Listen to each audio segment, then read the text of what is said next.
My name is Donna Gonzalez. I am a jiu-jitsu, women's self-defense, and empowerment coach. I think the world is a better place when badass women are doing badass things. One of my favorite quotes is, "Well-behaved women rarely make history." I couldn't agree more. So, I'm talking to the misbehaved ones. I hope you like it. Hi, Amy. How are you? Thank you so much for joining me today. Hi, I'm really well. I'm happy to be here. Awesome. So, exactly where are you? You're in France, right? Yeah, so I just moved to Antibes down in the south of France. I just left New York, packed up everything, sold everything, Oh and my God. starting a new life here. I remember you a little. So, for everybody listening at home, Amy and I met like 20-ish something, so around 15 to 20 years ago in an acting class in Los Angeles, became friends. I took a dance class from you. I remember you back then as the adventure girl too. Have you always been like get up and go adventure girl? I think so. Like I remember when I was like 13, just knowing I was going to live in New York and knowing that I was going to, as I graduated, live in New York, live in LA, live in France, and it's actually happened. But I've had those moments where it has literally been that, okay, it's time to go. It's literally get up and go. Eastern Europe, it was that I made the decision 1 month ahead of time and I just knew it and things fell into What? place. And I know, yeah. So Okay, we're going to get to all of that. So, let's talk about what's going on with you now. You're living in the south of France, which sounds magical, and you're working with an organization who helps women. Please tell me all about it. yes. So this organization, it's a global organization based out of the US. It's called Good. That's our nonprofits, not for profit side. We also have a for profit side called Under the Sisterhood. And Under the Sisterhood is a platform for women's health and conversation, breaking stigmas, breaking taboos around the different life stages women go through. So we've basically taken a bit of that model and brought it to women and young girls that are in developing communities around the world. So far, we've been working with a group in Pakistan. We had a group in Ghana that we actually ended up taking through a mentorship program and a leadership program as well. And then we're in Liberia right now doing a lot of incredible stuff. We've just expanded to a refugee camp in Kenya. And we are actually just got off a call with another woman in Kenya who we might be working with, deaf girls in Nairobi. Oh, So, wow. and we have maybe a collaboration happening in the background too with India. So we're really at this exciting point of a lot of great potential and a lot of great momentum with what we're doing and finding the people and the partnerships and the organizations that are aligned. And so we're working together to make a Wow. positive impact for young girls and for women. So, what are you doing with these women? All of these, I don't know a lot about the cultures that you just mentioned, but I know Pakistan has a really religious influence. And if you're working with women in a refugee camp, what are the circumstances of the women you're working with, and what are you doing with them? We start everybody with a foundational week wellness program that is primarily inquiry based. So we go through 4 pillars of our lives. Self-discovery, we start with self-discovery.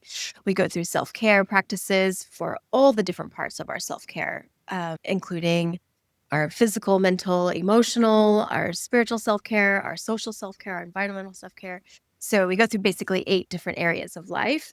And then Okay. we go through self-expression, and then we go through building community through sisterhood.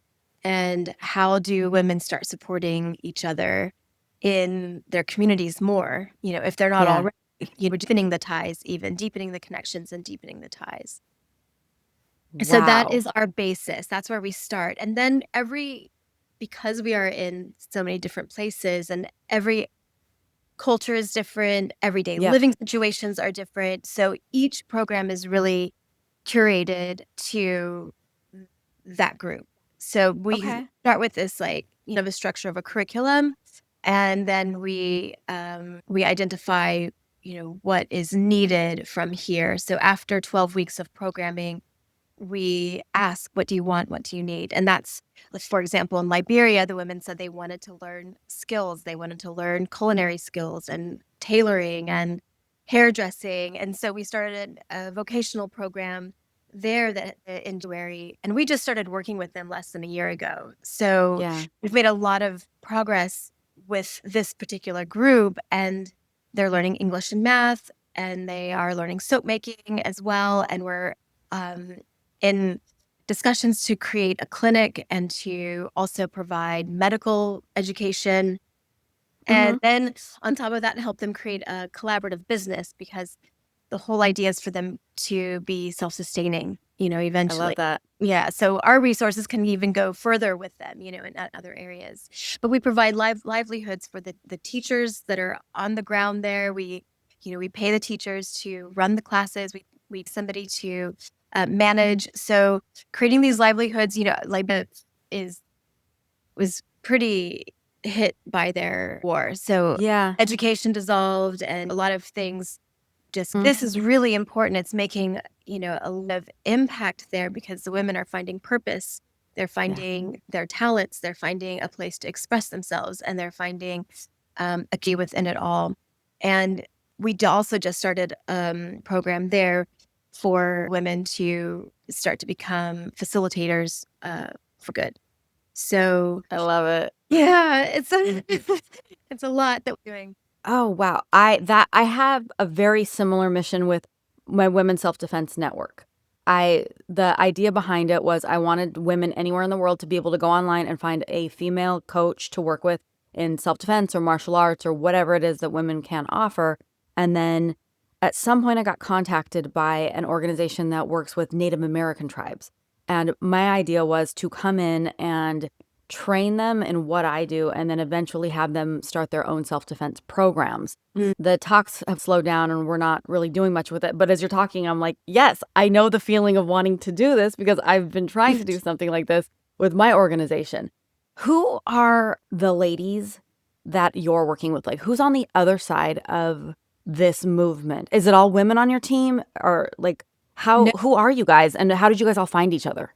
Yeah. Well, the structure part, the founder is she was a New Yorker. She lives in Connecticut now, and she and I started building this out. The people that are really involved are on site, on the ground in these different communities. It's really important that we have somebody as a point person that we can that can help organize, that can help manage it. And so Yeah. we actually have some of these are men that are helping us bring the women together, find a space, organize it. We have women there as well. So it's really been an organic process of people coming together. Like meeting I just had with this woman in Kenya, she just found us on LinkedIn.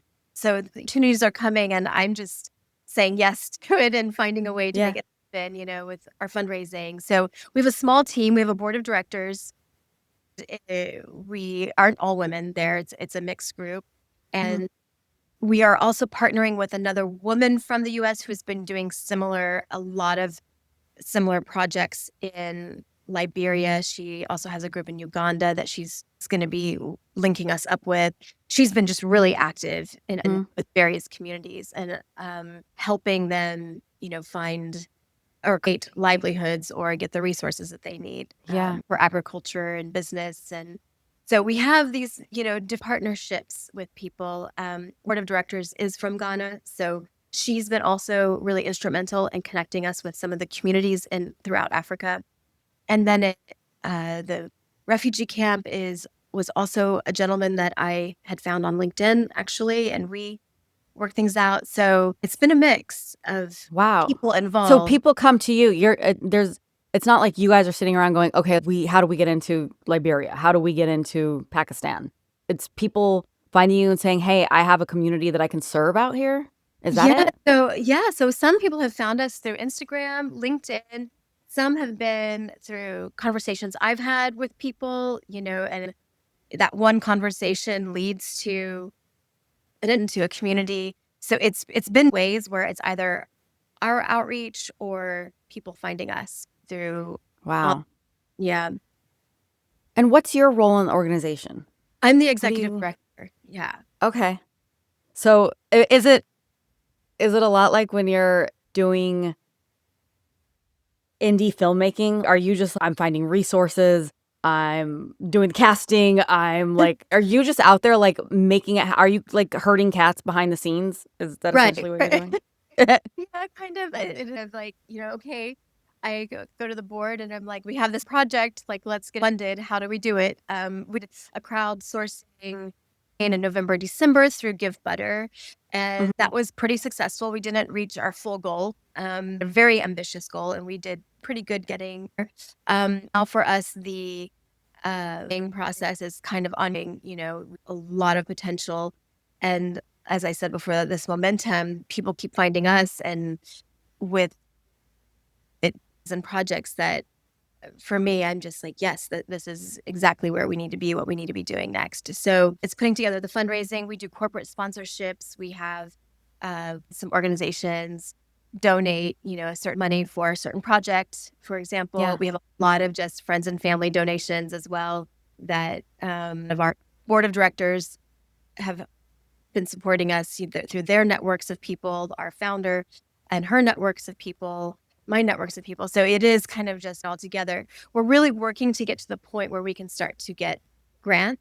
Yeah. We've only been in operation for 2 years. So be eligible for grants, they typically want to see 2 to 3 years of what you're doing, and Okay. then some of these grants need that you're making $100,000 and you have $100,000 of expenses. So on scaling to, I mean, we could definitely utilize $100,000. Sure. It's about those funds at this Yeah. point to um, help us get to that next stage. So here's a scary question. How, or and maybe uncomfortable. I know when I'm doing like raising money for something, like when I have a project and I'm like, hey, does anybody want to donate to this?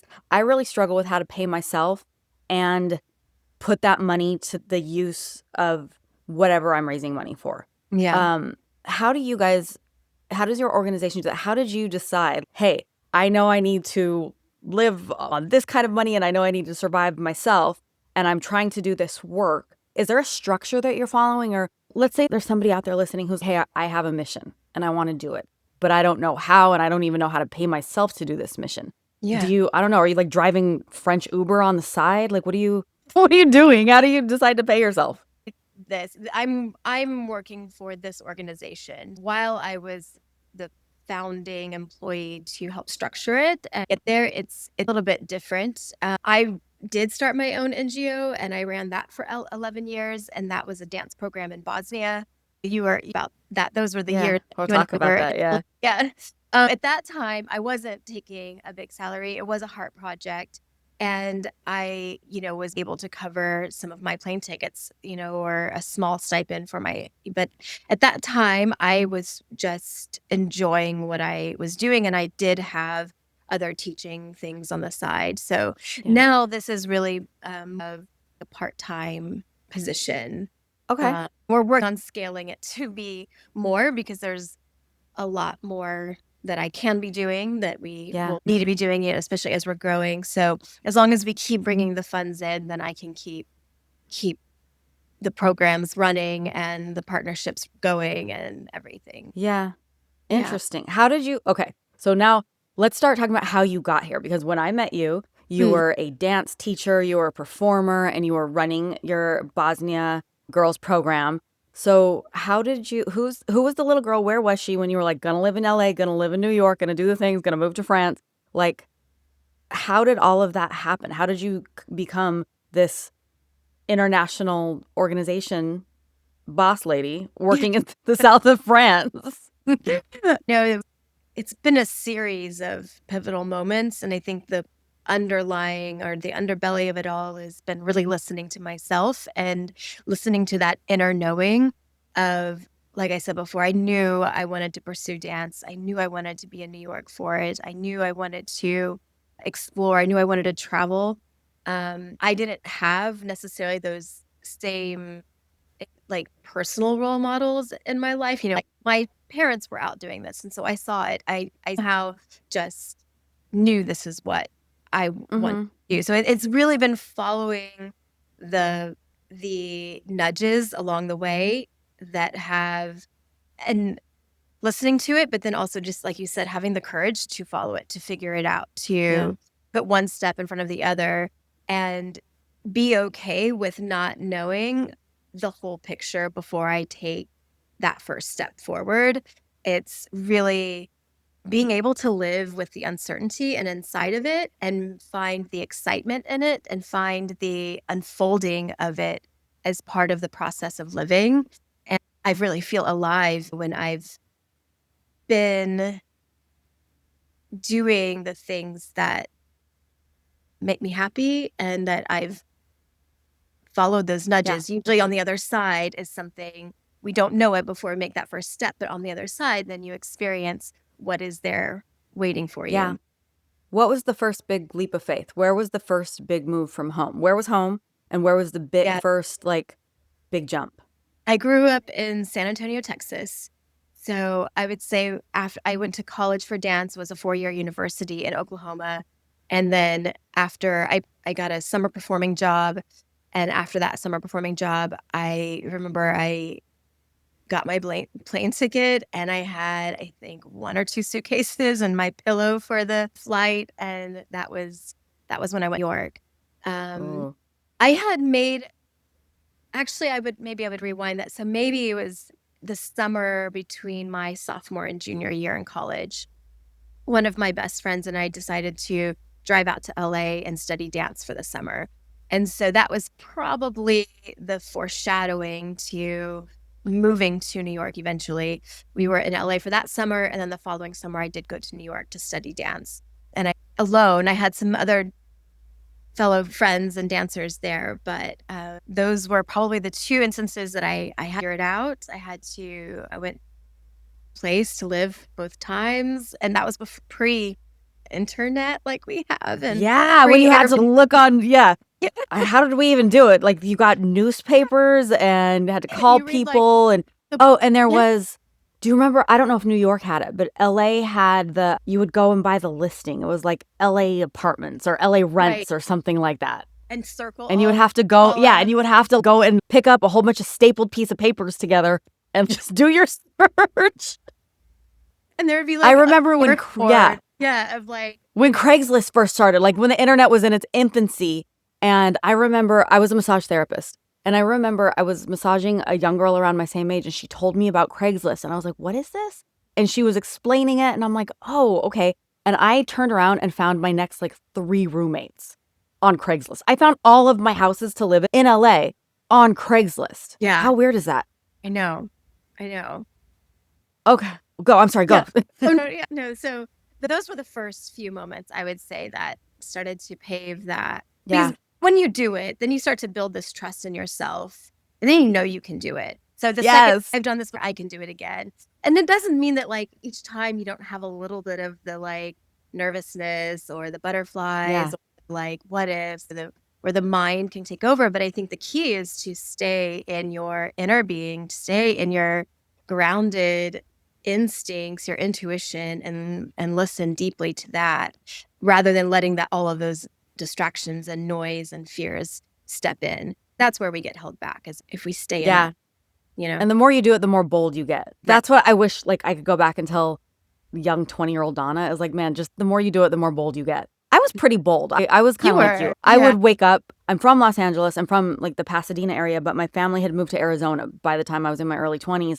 And I was living back at my parents' house, and I would wake up one morning and be like, I'm moving to LA today. And I would pack my car and go. My mom was like, all right, man, whatever. Okay, I have 2 questions. What was your first big audition? That moment that you're like, holy shit, I'm doing the thing. I'm here. It's legit. And then how did you get from that moment to when we met in LA? And then I have so many questions about the time that we met in LA. Yeah. I think the very first big audition was for college. That was I remember being like, okay, this is going to determine, am I this? And fortunately I got accepted. But I remember that was really exciting and nerve-wracking. And it felt like there was a lot on the line, because this was determining. I basically applied to one college. This is where I wanted to go. Ooh. So there was a lot on the line on that one. Yeah. And then when I got to New York, I auditioned for the Rockettes. That was my very first audition in New York. Wait a second, you're short. How could you be on the Rockettes? That's why I didn't make it. Oh. like, you're just a little too short. You're like, oh, you're such an adorable little pixie. You can't be a Rockette. No. What was the minimum height? I think it was like, because I'm 5'4.5". I take that half inch in dance. You need it. I get it. Yeah. But I think it's 5'5". And the same thing. Oh, yeah. really? It's really like I barely made it, even in heels.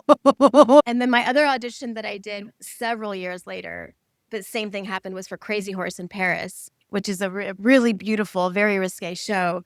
And I auditioned for it, and it was the same thing. Like the very first thing they do is like take your height and take your weight. And she looked at me and she's, you can audition, but you're not going to make it because you're not tall enough. And Oh, it's like, okay, I'm going to audition anyway. And I auditioned yeah. anyway. I wanted to dance on that stage. Oh my God. I don't think people realize how brutal people in auditions are. Like when I talk to people and tell them the things that people used to say to me on auditions, and they were like, no way. And I'm like, oh, yes, way. There's no filter. And it's not even having a thick skin. If you can't take somebody pointing out the thing that you already know about yourself, right? The thing that is probably the most thing that is the insecure about yourself, and have somebody repeat that out to you and tell you this is why you're not getting the job. Because I'm 5'1.5", I take that half seriously. But the amount of casting directors that told me how fat I was for my size, and I was like a size 5. I wasn't, you know what I mean? Like I wasn't a big person, but we're talking about like at my height, those girls were coming in at zeros. And if I'm wearing a 5 or a 6, like, holy shit, you're a monster. And then people would just say just the craziest things to you about literally everything. You're not ethnic looking enough to be ethnic. Thank you. This is what I am. Like, I can't help it. But you look too ethnic to be white, so we can't put you in this role either. Oh, okay. Yeah. Yeah. Yeah, I know. I can only imagine what they used to say to dancers, but man, I remember our acting teacher, Brad, like talking to him so many times after auditions and be like, what do I do? I remember do you remember that agent that he was an overweight dude? Like he wasn't just chubby. He was like we could hear him breathing, and he came in and started representing a whole bunch of people in class. Do you remember that guy? Yeah, I do. I remember sitting down with him and listening to him breathe, and I don't know, he was drinking, I don't know, whatever. But and he was like, look, I can't do anything with you. You either need to lose 20 pounds or gain 50. And I was like, what? Wow. Yeah, he was like, I can't do anything with you. And I was like, oh, cool. Yeah. Anyways, yes. Yeah. How did you deal with that? Because you are cute and adorable and like sexy and like all of those things. How did you deal with those kind of conversations and people just saying whatever the fuck came into their head? Yeah, it had its moments pretty down. It's hard to like walk from something and not feel it, right? When that non-filter there. I think I'm really trying to remember, I loved our acting class. I think that we had such a strong community there that I felt like still some sort of creative outlet within that group. And no, that's not booking a job and not anywhere close to it. And that gets frustrating when you're just in class and you want to work. But I guess I also had a lot of dance things going on. So there was some sort of balance where if I wasn't acting, I was dancing. If I wasn't dancing, maybe there was something or the two at the same time during those years. Yeah, I'm sure I shed some tears. I'm sure there were tears shed and some frustration, some long walks, some hikes up Runyon Canyon, some. Okay, so the Amy I remember was teaching the pole classes and just was the embodiment of sexy. I remember going to a play and I didn't know you were involved, but the play had like sex themes to it. And so the partners were like dancing with each other and moving, and I'm watching it. And I was like, this has fucking Amy Danielson written all over it. And then I find out that you were the choreographer of the show. Yeah. So that's the Amy that I remember, like this woman, this girl who was just owning her sexuality. How did you take that and I know it had to have an influence on the work that you were doing. Was that just a byproduct of being so in touch with your body and being a dancer at the time? Or what was that, an intentional thing, or is that was just who you were? Were you just like I'm owning all of this sexuality and stuff like that? Yeah. So after I moved, from New York to LA, after about maybe a year and a half of living there, I found Sheila Kelly S Factor, which was the Yeah. first full studio, and that changed the course of a lot of me knowing my body, relating to my body, being in my sensual energy, being in my feminine energy, really rooting and grounding into that aspect of myself, actually discovering that part of myself. Because a lot of dance, while it's very expressive and it can be very also sensual, there's more of a contained place that Yeah. it's a little bit more free form and free expression. And becoming a teacher there really I really got immersed into this movement. And then it was so exciting to share it with other women and see them blossom and see them take ownership of this part of themselves after discovering it, or it being just kind of side for a while. We all have it. It's just a matter of maybe it's Yeah. just being silenced for a while and then it needs to wake up. It's time to be alive. And so to see women go through that process was really, really inspiring and encouraging to continue to do that work.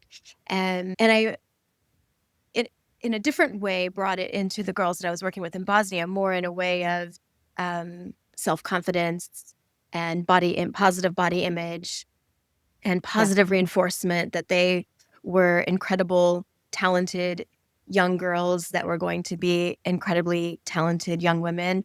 And I was actually just there in March and saw them as incredibly talented young women. They're all 27, 28 years old now. And I knew them when they were 9 and 10. Okay, So so yeah, tell us yeah, about Genesis Sarajevo. yeah, Okay. that's right. So in 2005, it's a simultaneous when I found pole fitness and sensual movement and when I found Bosnia. It was literally happened in the same summer, the same month, like this started to come together. So I went on a volunteer trip to Bosnia and just fell in love with the country. Something just was opened up in me, and I call it country. There's just something about it that I go there, I feel very at ease, very at home. It's absolutely beautiful. It's a little gem. People don't even think to go there, except now that it's on National Geographic's Best City of 2025. Sarajevo is, but back then, Bosnia Yeah. was not on for most people. It Yeah, was, I would have never. I remember when I heard you were going, I was like, what? yeah, What going to Bosnia for? yeah, it was like they had the war in the 90s. So it was like 10 years after that. And I went for a volunteer trip. And I just, at the day I was leaving, I spoke to the owner of that NGO that was hosting the program. And I just said, would you ever be interested in having a dance program here? And he was a French elder gentleman with his wife running it. And they said, yes, absolutely. And so from that point forward, I started to design the program and we started to collaborate on how it would run. And we started running intensives twice a year. Every winter, every summer, I was going from LA over for 2 to 3 weeks at a time. And then I would produce a show afterwards, or at the end of it, we'd have a show. We went on tour throughout the country. We brought a group of 5 girls to New York and to Connecticut for an international youth summit. We did a lot in that 11 years. And the only reason why it stopped running at the time was because the girls were getting older. They were going from high school to college. Schedules were changing. They were going into university. And so it just had a natural kind of full circle moment. Yeah. But when I was just there, now they want to start it again. And because now they're adults and they want to help run it and they want to. So we're back at Wow. what At the Genesis. would be, Yeah. at the beginning. What does that feel like to have that work come full circle and like for the opportunity for you to see what you literally accomplished with these girls? Yeah. It's been like some of the best moments of my life, those 11 years. I ended up living there for a little over a year in Sarajevo. And Mhm. that was still one of my best years in life. It was so fun and in depth and rich. And it's been such a rewarding process, but the girl always say, Amy, you have no idea what you've done, the kind of impact you've brought to us and the opportunities. And I'm like, but you've also like You don't my know what you did to heart, me. Yeah. my heart, my soul. Like it really was this mutually beneficial moment in time, 11 years. We grew up together. I feel like they grew up with me. They feel like they grew up with me. And I was growing up in my own way in my 20s. I started when I was, I think, 26. So I was, I thought I was an adult, but I was growing up in my 20s and 30s. So it was really special. And just, I've always thought I would love to do something like that again, but it has to be that organic. It cannot be forced. It happened so Yeah. organic, and it just kept flowing. When I felt like we weren't going to have the funding, something would come in at the last minute and it would work. So yeah. Yeah. Whoa. Okay, so you lived there for a while, and then where did you go? Back to New York or back Back, to LA? yeah, I went back to Okay. New York. I felt like it was time then, and that's where I have been primarily as a home base since 2 months ago. Ooh, okay. Uh, So what was the reason? What made you go, okay, it's time? Like Yeah. and why France? What was what's the story there? Yeah. Why? So I've been thinking about for the past couple of years if I was really starting to question living in New York. I wasn't sure that I was feeling the same vibrancy that I had always felt living there. Like it was home base. I've always known, even when I lived in LA, I was like, I know I'll be living in Europe. I was like, I'll be living in New York again. Like it was like the place that always called me back. And I think deep inside it was always like, that's like home. That's where Yeah. the past few years, I would probably say COVID had a lot to do with that when things changed around the city. And then I felt like things kind of never rebuilt in the same, it's never rebuilt the exact same way, but the communities that I was embedded in dissolved and dispersed. Even my social circles had dissolved and dispersed. I had a few close friends there, but I didn't feel this community. I didn't feel this strong keeping me here. Everything I was Mm, doing had been remote. I was teaching at a studio for a little while, which was really great. Myself, the biggest question came up was like, I just found myself existing rather than living.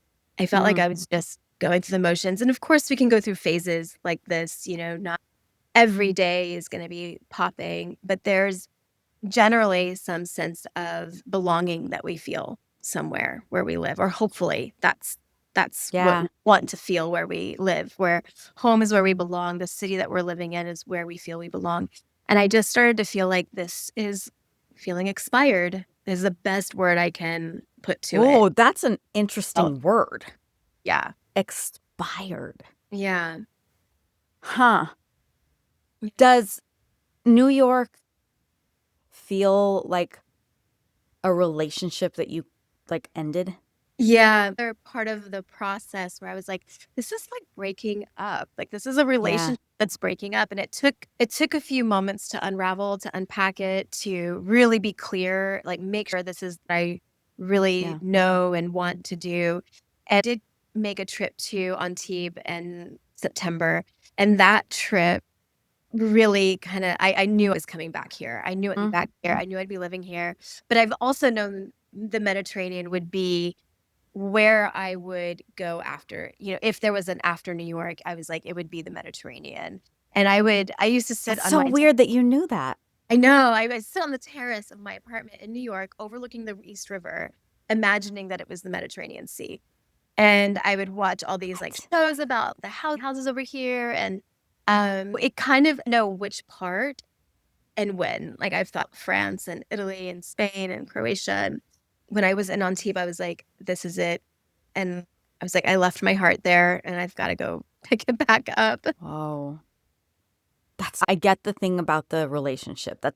Mm. I had to go through a morning with Los Angeles Mhm. so I moved the first week of COVID. I moved to San Diego.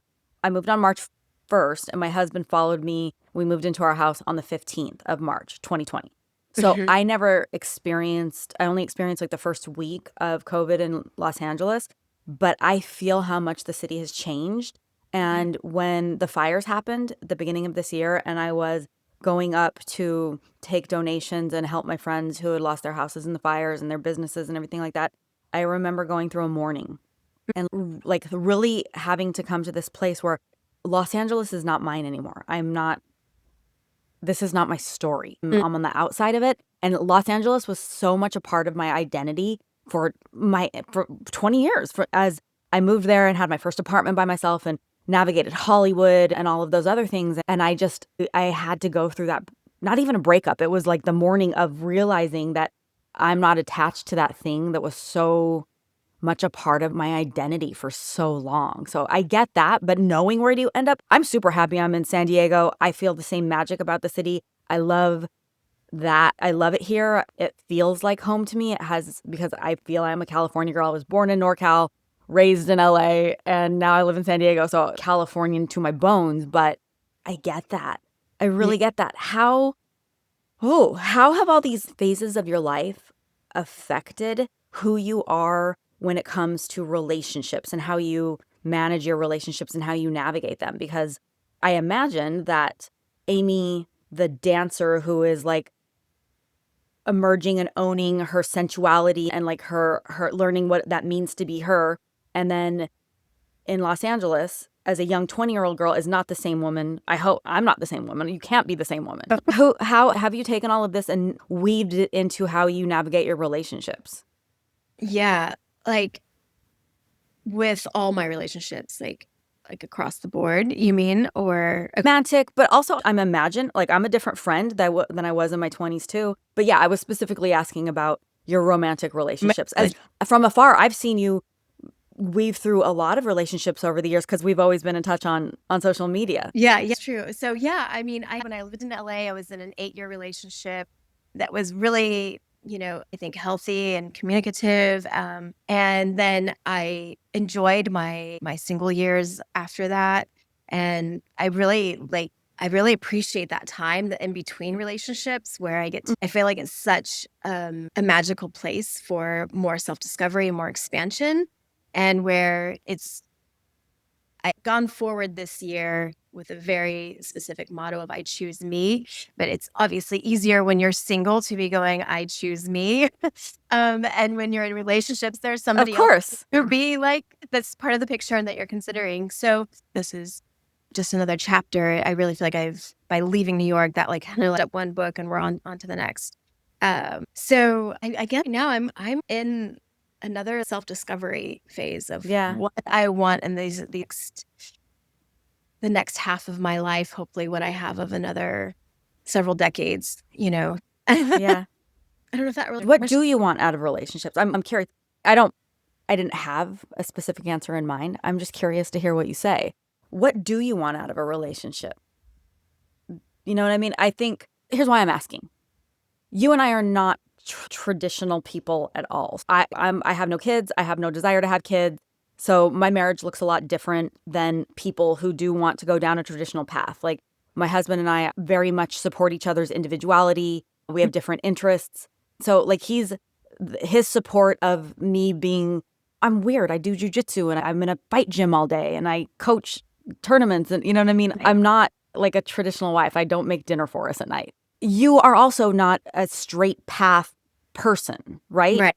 So what's a relationship for you? What do you want out of a relationship and what type of partner do you want to be? Like, what's the important thing for you? And here's why I'm asking, Amy. I think there's a lot of women out there, maybe girls younger than us, who realize that they don't know what they want to be, but they know they don't fit in a box. And I've come to a place where I'm okay that I don't fit in a lot of boxes.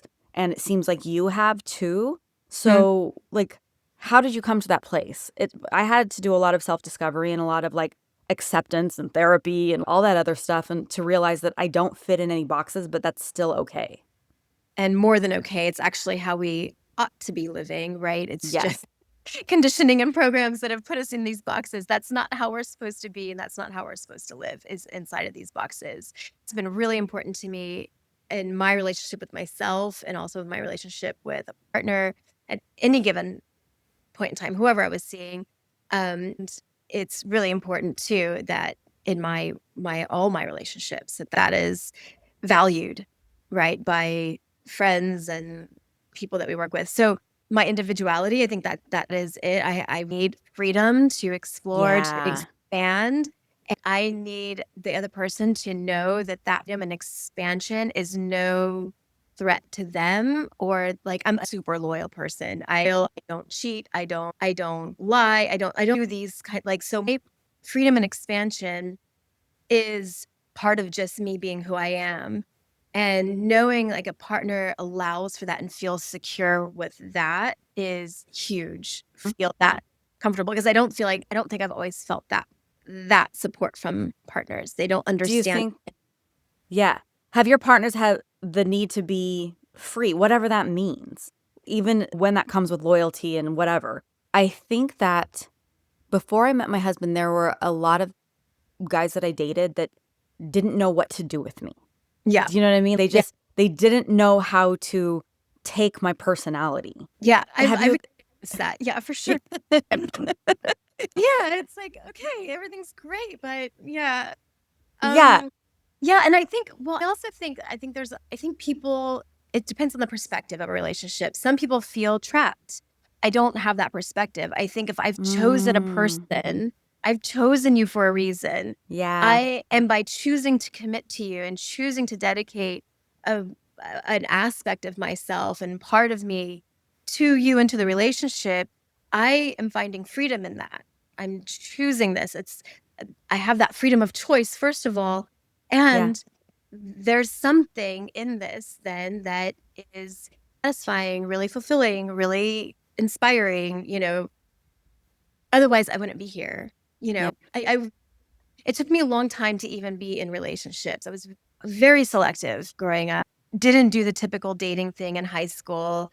College, I was very focused on dance, and then I dated for a little bit, but then got into a longer relationship from that point. It was 8 years. So you had 2 8-year relationships? No, one 8-year relationship. Oh, One. 1 8-year. Okay. Yeah. The other ones have been like 3.5 years. And then the one I've most recently been in, it's been about 3.5 years. And you guys have been doing long distance the whole time? We have. Yeah. Is the plan to continue long distance, or is there a plan? Do you plan for stuff like that? Right now, I have really I'm allowing for it to unfold and reveal Okay. what is best for both of us. Okay. Yeah. You're just flowing. I'm flowing with it right now. Does flowing is it still scary, even though you have flowed for so long, even though you have taken million leap of faith at this point? Is it still scary? Yeah, I think sometimes it is. And, it depends on the context, right? Like when we're in, especially when it's something like a relationship and you love that person and you're wanting for things to work in a certain way or for the best, to be able to kind of reach some of that sometimes and just allow for things to be as they are, what they are, and see them for that and not try to sometimes change them or try to see them even differently. Sometimes we see what we want to see in the Yeah. relationship. I just work on being like as transparent with myself and with the situation as possible. And so sometimes it helps to have like just a little bit of distance for me to be able to observe it neutrally and be kind of the point with just our personal situation with where we're at and the way things have unfolded up to this point, and wanting the best for myself and wanting the best for this person, that it can I trust that it's going to unfold. And it's kind of ether for me at the moment, and I'm not putting any one way or decision on it. Yeah. And that's a very interesting place to be, Yeah. I would say it's To be kind of okay no new, matter what happens. right, to be okay no Yeah. matter what happens, and to still be a bit in touch with the emotions that are there, but also not get wrapped up in them. It's new territory. I feel like I'm gating this one. It's obviously I have never been in this kind of situation before, Yeah. especially the way everything has unfolded. So yeah, I mean, I really make my relationship a priority. I really invest in myself, and right now it's again just kind of different not being together. Yeah. Have you found a Physical. community out there? Yeah. Yeah, When's the last time you guys saw each other? October. Oh my God. Yeah. Yeah. That's a long time. It's a long time. Yeah. That's tough. Okay, so have you found a community there in France? I've been really meeting a lot of interesting people here. I came here also for a Pilates training. So I'm going through Oh, a comprehensive Pilates training. And that was kind of one of the leaders in my path of going back to your question really quick of like, well, how's decision and how does it start to fall into place? yeah. So I made a trip here, knew this is where I would want to come, was navigating, letting go of New York and that unraveling. And then this opportunity came up and I was like, that makes a lot of sense. And it's literally at the studio that I know and have been to here. And so that was like a green light. I think if when we follow the green lights keep coming. Yeah. So that I have my through that training, I'm meeting a lot of amazing women that are going through the training with me and that are also just part of the studio. And then I have some friends here that I had met in September that it's been really great to reconnect with. And then I just meet people just by being out, Yeah. but pretty friendly. I've had a Is really, it?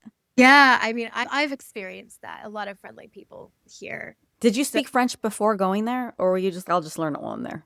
yeah, I took classes when I was in high school. It's always been a goal to be fluent. When I was teaching in France, I taught in Paris for a little while. Oh, I And when didn't I know was that. here, I would, much as I could remember. And then the more you're around it, the more you start to remember. And so now I doing Duolingo just to get some of the basics back. And once I'm fully settled here, I'll start to take classes. I really want to be fluent. I tried to take Yeah. classes in college, it just didn't work. And I tried doing like, the ones you play in your car, like back in the day, like a CD to put in the car. I would try to do that in LA traffic and like that just didn't work. You get distracted by. So now that I'm here, I feel like I can practice and obviously it helps to hear the language Yeah. on a daily basis. It starts to train your ear for it. So yeah, I mean, a lot of people, this is a very international area. So a lot of people do speak English Oh, and that's I do cool. my best to speak as much French as I can, with when, and I prefer to be able to. Yeah. Yeah. Have you experienced that stereotype that French people are annoyed with Americans? I don't know if No, it's true. I've just heard it. I haven't. And I noticed Oh, that like when you do try to make an effort, they appreciate it. But there are times sometimes I just forget that I even know the phrase in French. I just start speaking and I find people here to be very helpful I'm and happy to hear that. yeah. Yeah. Is there a sense, have you ever, and do you feel now feel a sense of permanency? Here, like living Yeah. here. Yeah. Do you, Yeah. or is there the little voice in your head that's, there's going to be another adventure? There's going to be another like location someday. No, is another side of me that really likes to have that home base. I want a home. I feel very good traveling when I know I have a home, or if I'm moving, it's a different thing. My whole intention is building out a home base here, and Ooh. I'll always want to travel, but this is the next home base. Home I think. base. I This is think the next. for Okay. the long haul. Yeah, but What's your mission? in life. Yeah. All of it. What's Amy's mission? I really love inspiring people to understand and discover how they can follow their own sensibilities and Mm-hmm. trust themselves to live the life that they want to create, to jump out of the box that has been wrapped around them, to break free from the conditioning and the programming that we all have to unravel. I also feel very strongly about helping the young minds, the children, remember who they are for as long as possible. When we remember who we are, we all came in with the of as pure beings. And I feel like a big part of my mission is helping people reconnect to that part of themselves and follow what makes them really happy and know that they can create that life that makes them happy and take maybe sometimes those non-linear paths. I think a lot of what I do in my teaching is to help support people to trust themselves and to find the creativity in the non-linear and that it's okay to explore and find the joy in it, find the fun, because really we are here to have fun and enjoy the life that we're living. Yeah. So I really work to bring that through, whether it's through teaching, whether it's through one-on-one private movement sessions. I've been writing a children's book series. And so wanting to, again, just inspire young kids to stay connected to that part of themselves that they deserve to know. Yeah. How often do you dance? That has been, I have my own personal dance parties.